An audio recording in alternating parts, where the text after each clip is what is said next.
साधारण नहीं, सुंदर कलाओं से ओतप्रोत।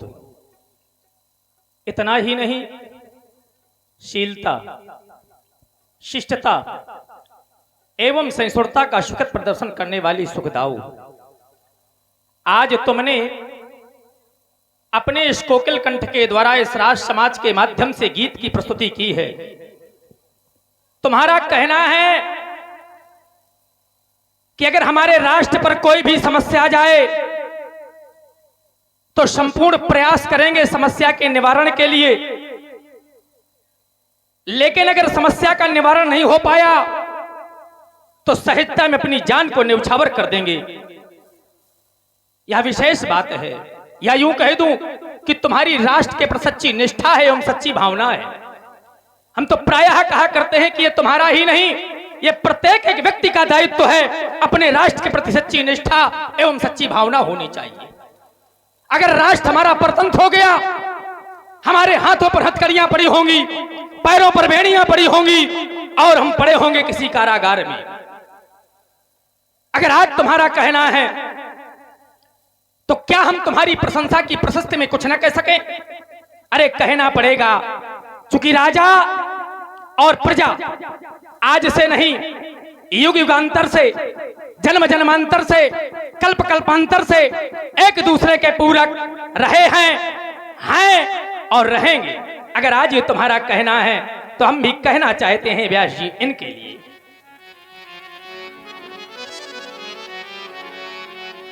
कि जो भरा नहीं है भावों से, पहले तो भावना बनाओ। भावना में यदि भावना तो भावना बेकार है, अब भावना में यदि भाव है तो भाव से बेड़ा। तभी तो हम कह रहे हैं कि जो भरा नहीं है भावों से और बहती जिसमें रसधार नहीं, वो हृदय नहीं है, पत्थर है जिसमें इस स्वदेश का प्यार नहीं। बड़ा ही सुंदर राष्ट्र के प्रति महाराज श्री जनक जी के द्वारा जो लोग कहते हैं उनके लिए हमारा कहना है कि जो राष्ट्र के प्रति यहाँ पर रहते हैं, यहाँ का खाते हैं, लेकिन फिर भी यहाँ के प्रति सच्ची निष्ठा नहीं रखते। अरे अन्न यहाँ का खाते हो, पीते हो यहाँ का पानी, तो फिर एक बार सब मिलकर बोलो हम हैं हिंदुस्तानी। हमें एक हो जाना चाहिए। किसी जाति का विषय नहीं, किसी धर्म का विषय नहीं है। हम किसी भी जाति के क्यों ना हो, किसी भी धर्म को मानने वाले क्यों ना हो, लेकिन जरा विचार करो, अगर हम एक नहीं हुए, आज हम इस धर्म मंच के माध्यम से कहना चाहते हैं, यहां से देश विदेश देख रहा है और सुन ले वो राजनीति के लोग। हमारा तो एक नारा चल रहा है व्यास जी इस समय, विचार करें कौन सा नारा है। ऐसे ऐसे नियम लाए जा रहे हैं जो हमको बांटा जा रहा है। कहते हैं बटोगे तो कटोगे, और राजनीति के लोग हमको बांट रहे हैं। अरे हमें बांटने की आवश्यकता नहीं है। पहले एक समय वो था कि रात्रि के समय में एक स्थान पर बैठ करके लोग और एक स्थान में बैठ करके प्रेम से बातचीत किया करते थे, लेकिन आज कोई एक स्थान पर बैठने के लिए तैयार नहीं है। चूंकि ऐसे ऐसे नियम लाए जा रहे हैं जिससे हमें बांटा जा रहा है। हमें एक होने की आवश्यकता है, हमें बंटने की आवश्यकता नहीं है, हमें स्वयं जगने की आवश्यकता है। क्यों? हम तो कहा करते हैं, उठो मानो आंख खोलो, अरे सो चुके हो अब न सोना। बहुत दिन तक सो चुके हो। हम कहते हैं किसी भी, अभी धर्ममंच के माध्यम से नहीं कहेंगे, किसी भी उस विषय का व्यक्ति हो, राजनीति का, लेकिन जो लोग कहते हैं, हम तो कहते हैं हमें सब लोग हमें बांटने का काम कर रहे हैं। अब केवल एक लोग ही बचे हैं, वो धार्मिक लोग, संत हैं, ये रामलीलाएं हैं, राम कथाएं हैं, उन्हीं से आप लोग जग सकते हो। अन्यथा राजनीति के लोग आपको जगाने में सक्षम नहीं है, केवल बांटने में सक्षम है। एक बार भाई जोरदार से तालियां जरूर बजनी चाहिए, क्योंकि बटेंगे तो निश्चित है एक न एक दिन कटेंगे, ये समय आएगा। और हम तो सबसे कहना चाहते हैं, किसी भी धर्म को मानने वाला व्यक्ति क्यों ना हो, हमारा कहना है। और क्या कहना है व्यास जी? कि चाहे अरे हिंदू हो या मुस्लिम, और हो सिख ईसाई, पर एक बार सब मिलकर बोलो कि हम हैं भाई भाई। हमें एक होने की आवश्यकता है। रह गई बात आज तुम्हारी बड़ाई की, तो कला और कलाकार अंतर कितना है? बोले कला पहले भी थी, आज भी है, आगे आने वाले समय पर भी रहेगी। लेकिन कलाकार जो कल थे वो आज नहीं है, जो आज है वो कल नहीं रहेंगे। कलाकार केवल प्रशंसा का पात्र हुआ करता है और कला पूजनीय है। सदियों से चली आ रही उस कला को मैं हृदय से प्रणाम करता हूं और तुम्हें कलाकार होने की दृष्टि से तुम्हारी बड़ाई करता हूं, तुम्हारी प्रशंसा करता हूं। लेकिन हाँ, प्रशंसा पाकर के कभी इतराना नहीं। समाज में ऐसा कोई भी व्यक्ति नहीं है जिसको अपने प्रभुता का अभिमान न हुआ हो। किसी को अपने धन का अभिमान है, किसी को अपने रूप का अभिमान है, किसी को अपने पद का अभिमान है, किसी को अपने कला का अभिमान है, किसी को अपने योग्यता का अभिमान है। तभी तो हम कहना चाहते हैं, नहीं को वस जनमा जग माही,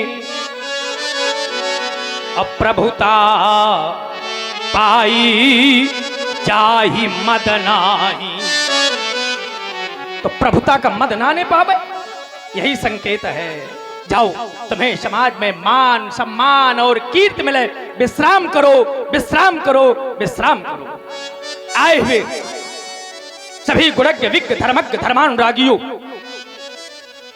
और लीला के प्रति प्रेम रखने वाले प्रेमियों, समाज बहुत अच्छी है, बहुत अच्छे लोग हैं, लेकिन इतना ध्यान दे करके सुने, जो लोग खड़े हुए हैं उनसे हमारा कहना है, हम किसी विरोध के भावना से नहीं कह रहे, लेकिन जरा विचार करना। सभी सनातन धर्मावलंबी हैं और सभी लोग जानते हैं कि 84 लाख योनियां होती हैं। ये मानते हो ना? तो 84 लाख योनियों में सर्वप्रथम कौन है? बोले 20 लाख स्थावर जानो। स्थावर माने क्या होता है? पेड़ पौधे वृक्ष आदि। कौन बनते हैं? बोले जो परमात्मा की कथा और परमात्मा की लीला को खड़े होकर के सुनते हैं, वो अगले जन्म में वृक्ष हो जाते हैं। ये हम नहीं कहते हैं, ऐसा हमारे वेद कहते हैं, शास्त्र कहते हैं, संत कहते हैं। तो भगवान की लीला को कभी खड़े होकर के नहीं देखना चाहिए, बैठ करके ही देखना चाहिए। क्यों? क्योंकि नर कपड़न ते डरा तो है और नरक पड़न को नाय, और नरक पड़न ते ना डरे तो नरक पड़न को नाय। बहुत लोग कहते हैं हमारे कपड़ों में धूल लग जाएगी। अरे धूल का तो इतना बड़ा महत्व है यहाँ की कि जरा विचार करो, यहाँ पर कौन कौन उपस्थित हैं? बोले हनुमंत लाल जी उपस्थित हैं, जहाँ पर भगवान की लीला होती है। सनक सनंदन सनातन कुमार उपस्थित हैं, सप्त ऋषि उपस्थित हैं। पता नहीं उनका कौन सा चरण किस रजकर में पड़ा है, और वो रजकर हमारे ऊपर पड़ जाए तो हमारे जीवन का कृतार्थ हो जाएगा। हम नहीं कहते हैं, संत कहते हैं, वेदों में लिखा हुआ है। जरा विचार करें, और हम तो कहा करते हैं। एक बार एक गजराज धूल उड़ाता हुआ फिर रहा था। प्रश्न किया गया कि क्यों उड़ा रहा है? उत्तर दिया गया, धूल उड़ावत गजी फिरत। प्रश्न किया गया, कहू रहीम यही काज। उत्तर दिया गया, जही रजते। यार क्या कर देते? जही रजते वह ऋषि पत्नी तरी, तो सोई ढूंढते गजराज। जिस रज से ऋषि पत्नी का तरण तारण हुआ है, अगर वह रजकर हमारे तन पर एक भी पड़ जाए तो कल्याण हो जाएगा। अरे मनुष्य का शरीर क्यों मिला है? क्या केवल धन कमाने के लिए मिला है? क्या स्त्री पुत्र पत्नी परिवार बनाने के लिए मिला है? इसका कोई महत्व नहीं है। जरा विचार करें, ये सब कुछ यहीं के साथी हैं और सब एक दिन साथ छोड़ देंगे।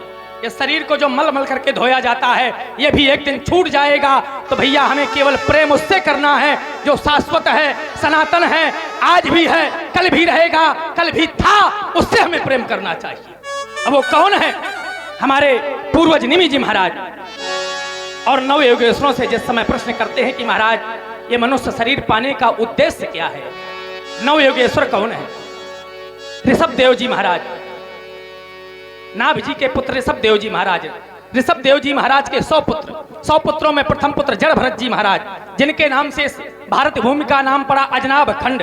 जम्बू द्वीप में भरत खंड है, जम्बू द्वीप में 9 खंड है, 9 खंड में यह भरत खंड है। भरत खंड की देवता तक बड़ाई करते हैं। गायंती देवा किल गीत गानी धन्या सुते भारत भूमि भागे स्वर्गापवर्गा। हमें स्वर्ग नहीं चाहिए, हमें मोक्ष नहीं चाहिए। अगर भारत भूमि में हमारा जन्म हो जाए, देवता कहते हैं तो हमारा जीवन कृतार्थ हो जाएगा। ऐसा भारत भूमि है। तभी तो नवयोगेश्वर कौन है? जड़ भरत जी महाराज जी के छोटे 9 भाई प्रथम कवि जी महाराज से कहते हैं, महाराज ये जीवन का उद्देश्य क्या है? वो बतलाते हैं। और क्या बतलाते हैं? दुर्लभ हो ये मान सो देहो। दुर्लभ हो, मनुष्य का शरीर बड़ा ही दुर्लभ है। 83,99,999 योनियों को भोगने के बाद जब एक बार परमात्मा की है उसकी कृपा होती है, तब ये मनुष्य का शरीर प्रदान करते हैं। पता नहीं चींटा बना देते, गधा बना देते, कुत्ता बना देते, क्या बना देते हैं? बड़े भाग्य मानुष तन पावा सुर दुर्लभ सदग्रंथ निगावा। तभी तो कहते हैं दुर्लभ हो ये मान सो देहो और देहि नाम ये क्षण भंगुरा। देहि नाम क्षण भंगुरा। इसकी इतनी बड़ी सत्यता है जिसको कोई मानने के लिए तैयार नहीं है। आज हम बोल रहे हैं, अपने लिए कह रहे हैं, किसी दूसरे के लिए कहोगे तो कहो बुरा मान जाए। हम अपने लिए कह रहे हैं, अगले क्षण हम बोल पावे न बोल पावे, यही जीवन की सत्यता है। लेकिन व्यक्ति मानने के लिए तैयार नहीं है।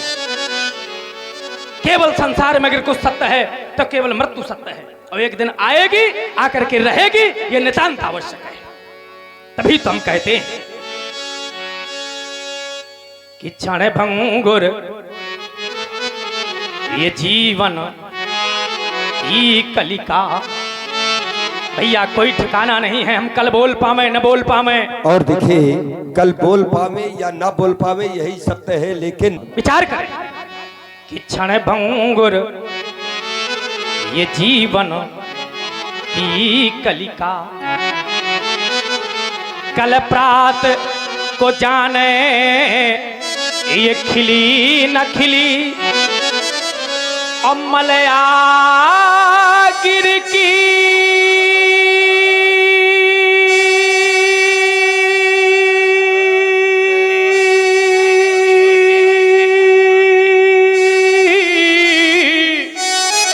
सुचि शीतल मंद और सुगंध है समीर मिली ना मिली। आप लोग कहेंगे महाराज क्यों ना मिली? उसका एक कारण है कि कलिकाल कुठार लिए फिरता, तन नम्र से चोट झिली न झिली। तो करना क्या है? अब हमारा जो कहने का उद्देश्य है कि भजले भजले हरि नामो हरि रसना। क्यों? क्योंकि फिर अंत समय में हिली ना हिली। फिर अंत समय में विचार करें, कोई ठिकाना नहीं है। हम सभी माताओं बहनों से कहना चाहते हैं, युवा पीढ़ी के लोगों से कहना चाहते हैं कि सब कुछ करो, लेकिन भगवान को न भूलो। न एक समय वो आएगा कि फिर कोई तुम्हारा साथ देने वाला नहीं होगा। किसी संत की वाणी आपके सामने परोस रहा हूं, अपने हृदय स्तर तक ले जाना, सुखानुभूत होगी। और क्या कहते हैं, सभी के लिए, हमारे लिए भी, आप लोगों के भी लिए है। जो लोग कहते हैं हमने बहुत बड़ा परिवार बना रखा है, बहुत जमीन बना रखी है, बहुत धन बना रखा है, इसकी एक सीमा है। और सीमा क्या है? आप लोग विचार करें। साथी हैं मित्र गंग जल बिंदु पान तक। कितने भी साथी बनाओ, केवल गंगा के किनारे तक जाएंगे, और जब जला देंगे वापस आ जाएंगे तो भूल जाएंगे कितना सगा से सगा क्यों ना हो। साथी है मित्र गंग जल बिंदु पान तक। और जो लोग कहते हैं पत्नी हमसे बहुत प्रेम करती है, तो सुन लेना, अर्धांगनी भी बढ़ेगी तो केवल मकान तक। जब एक दिन यह जोड़ा बिछुड़ जाता है तो केवल अर्धांगिनी दरवाजे तक रोती हुई खड़ी रह जाती है, हैं? तभी तो हम कहते हैं कि अर्धांगनी भी बढ़ेगी तो केवल मकान तक। परिवार के लोग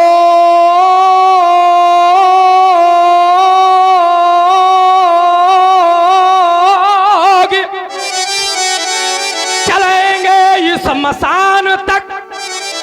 स्मशान माने मरघट।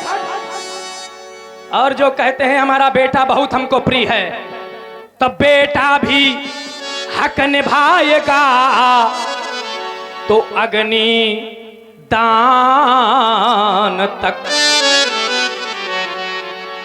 अब ईमानदारी से बताओ, इसके साथ आगे कोई जाएगा? अरे कुछ बोलो भाई, हैं? ये शरीर तक साथ छोड़ देगा। तभी तो हम कहते हैं कि इससे तो आगे, अरे इससे तो आगे, अरे भजन ही है साथी और हरि के भजन बिन अकेला रहेगा। मन ये 2 दिन का मेला रहेगा, कायम न जग का झमेला रहेगा। रे मन ये 2 दिन का, इसके तो आगे भजन ही है साथी, इसके तो आगे भजन ही है साथी। भजन के बिना तू अकेला रहेगा। रे मन ये 2 दिन का मेला रहेगा, कायम न जग का जमेला रहेगा। रे मन ये रे मन, रे मन ये रे मन, रे मन ये 2 दिन का मेला रहेगा और कायम न जग का झमेला रहेगा। रे मन ये 2 दिन का मेला रहेगा, कायम न जग का झमेला रहेगा। रे मन ये 2 दिन का मेला रहेगा, कायम न जग का झमेला रहेगा। भैया केवल 2 दिन का ही खेल है, और इसी 2 दिन के खेल में ये आ गए हमारे आदरणीय श्री। दिन का ही खेल है। और जिसको आप लोग कहते हैं अंत्येष्टि वस्त्र, और लोग अब उसको जानते हैं नहीं, कफन कहते हैं, लेकिन हमारे सनातन धर्म में अंत्येष्टि वस्त्र है, उसमें कोई जेब नहीं होती। जरा विचार करना, धनानि भूमौ पशुश्च गोष्ठे, धन केवल भूमि के मध्य तक ही रहेगा, पशु केवल पशुशालाएं तक बंधी रहेंगी, नारी गृह द्वारे। इसी को आचार्यों ने अपनी पंक्तियों में लिखा है। और क्या लिखा है व्यास जी? कि धन तो धरा के बीच में तेरा गढ़ा रह जाएगा, अब पशु भी बंधे रह जाएंगे जब अंत का दिन आएगा। जब अंत का दिन आएगा पशु भी बंधे रह जाएंगे। बड़ी ही सुंदर आप सभी ध्यान लगा करके महाराज श्री जनक जी की प्रस्तुत को सुन रहे हैं। और ये सुनने का नहीं नहीं, ये नारी ये नारी ये नारी लगे प्यारी भली अति, अरे रोती खड़ी रह जाएगी।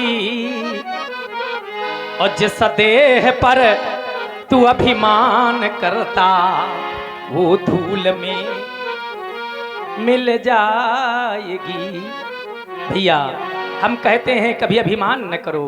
अगर अभिमान करना है तो इस बात का ईमान रखो कि हम परमात्मा के सेवक हैं और हमारा कोई स्वामी है संसार में तो केवल और केवल परमात्मा ही है।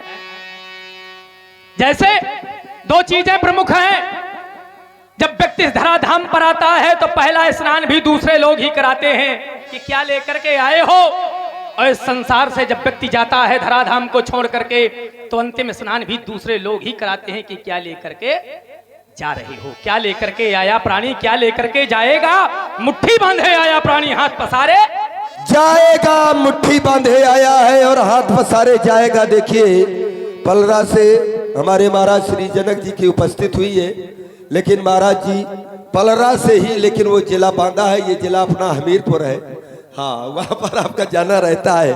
हमारे आदरणीय श्री प्रमोद तिवारी इस वर्ष इस पलरा वाले लोग बहुत दुखी हो गए, चूंकि बसंत पंचमी के दिन वो तिथि पड़ गई। अब हम नहीं जा पाए, वो 23 जनवरी होती है, 23 जनवरी बसंत पंचमी पड़ गई। लेकिन भगवान तो हम क्षमा चाहते हैं वहां। क्षमा आप कहाँ मांगेगी, ये आप उदाहरण की कई जगह आप क्षमा मांगते। हमारा कहना है क्या कि इस स्थान पर आने के लिए व्यक्ति को कठिनतम प्रयास करने पड़ते हैं और जो लोग आ जाते हैं उनका कल्याण हो जाता है।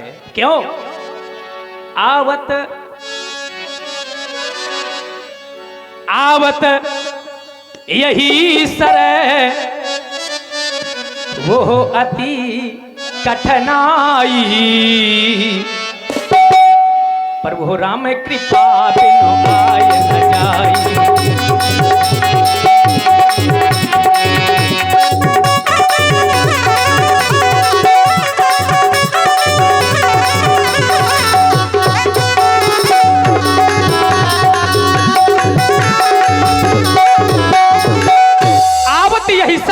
इस सर में आने के लिए व्यक्ति को कठिनतम प्रयास करने पड़ते हैं, और यदि आ गए हो तो अपने मन को विषयों से हटाओ, वासनाओं से हटाओ, उपासना में लगाओ। तभी तो हम कहते हैं कि नरतन पाए, नरतन पाए और ये विषय मन दे ही, तो पलट सुधाते विष सकले।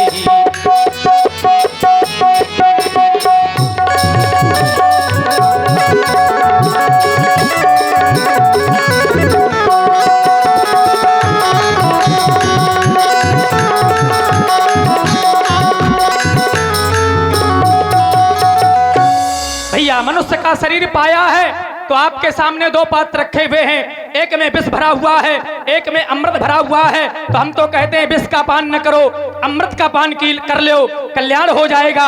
यही कहना कार हमारा है। और हमारा भी कहना है, ये आ गए चर्चित और वही पूर्व परिचित नाम हमारे। चाहते हैं यह समय ज्ञान चर्चा का नहीं है, मिथिला में तो सदैव ज्ञान की चर्चाएं हुआ करती हैं। हमारा कर्म पथ कह रहा है शिरध्वज अपने कार्य के लिए अग्रसर हो। हम चाहते हैं ये मैथिली मध्य सन आज मनाना होगा। है कौन वीर इस महिमंडल में सबको स्पष्ट कर दिखलाना होगा। दिखलाने के तारतम्य में चाहते हैं भूतेश्वर के विशाल आयुधजगों के अंतिम दर्शन के साथ साथ अंतिम बंधन, अंतिम प्रार्थना करना चाहते हैं मंगल आरती सजा करके ले चलो, मंगल आरती सजा करके ले चलो।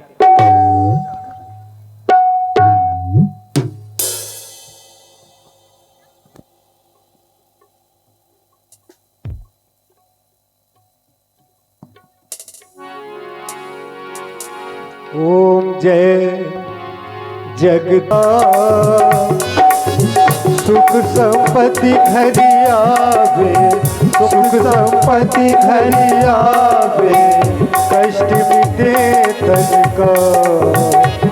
ओम जय जगदीश हरे, मात पिता तुम मेरे, शरण कहूँ मैं किसे की, स्वामी शरण कहूँ मैं किसे की, तुम बिन और न दूजा, तुम बिन और न दूजा, आस करूँ मैं किसकी। ओम जय जगदीश हरे, तुम्हें पूरन परमात्मा, तुम्हें अंतर्यामी, स्वामी तुम अंतर्यामी, पार ब्रह्म परमेश्वर, पार ब्रह्म परमेश्वर, तुम सबके स्वामी, ऊंचे जगदीश हरे।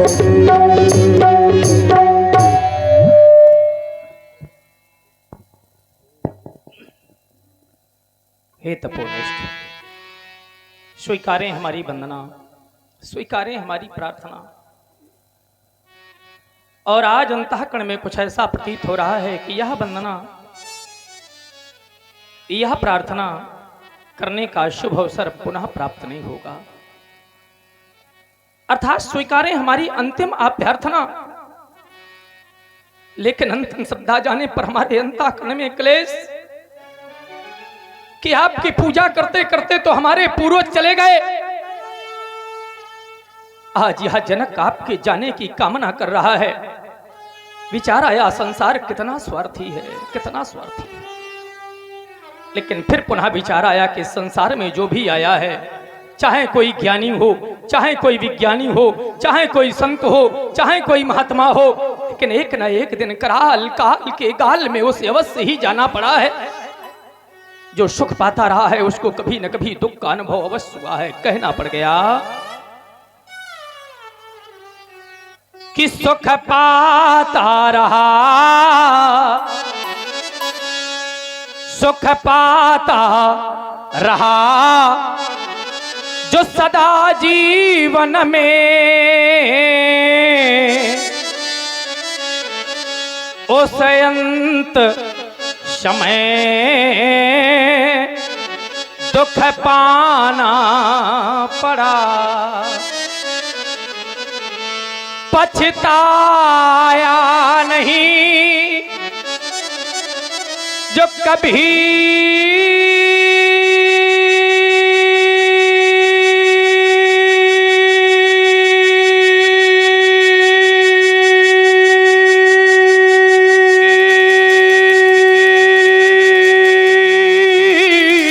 जीवन में उस अंत समय पछताना पड़ा। और व्यासी खिलता जो रहा वो पुष्प उपवन में सदा, उस अंत समय कुम्हलाना पड़ा।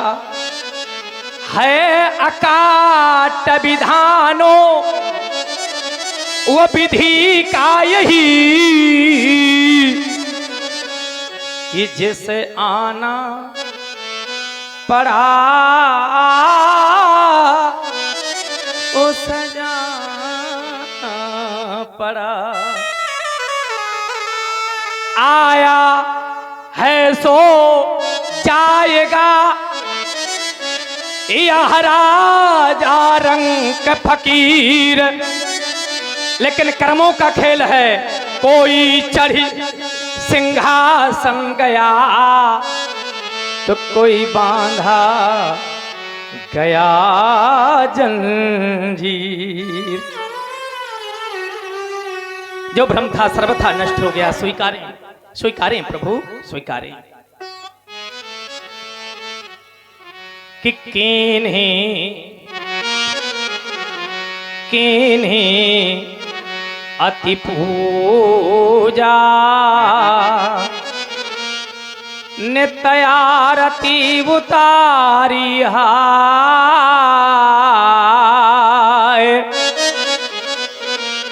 ये जान परत आज दिवस अंतिम तुम्हारा है। तो सीता के भाल बिंदु और चमै कन को दीन बंधु अप्रणय है हमारा। परया सरा तुम्हारा है, हाँ प्रणय है हमारा, परया सरा तुम्हारा है। तो अब लो जो राखी पति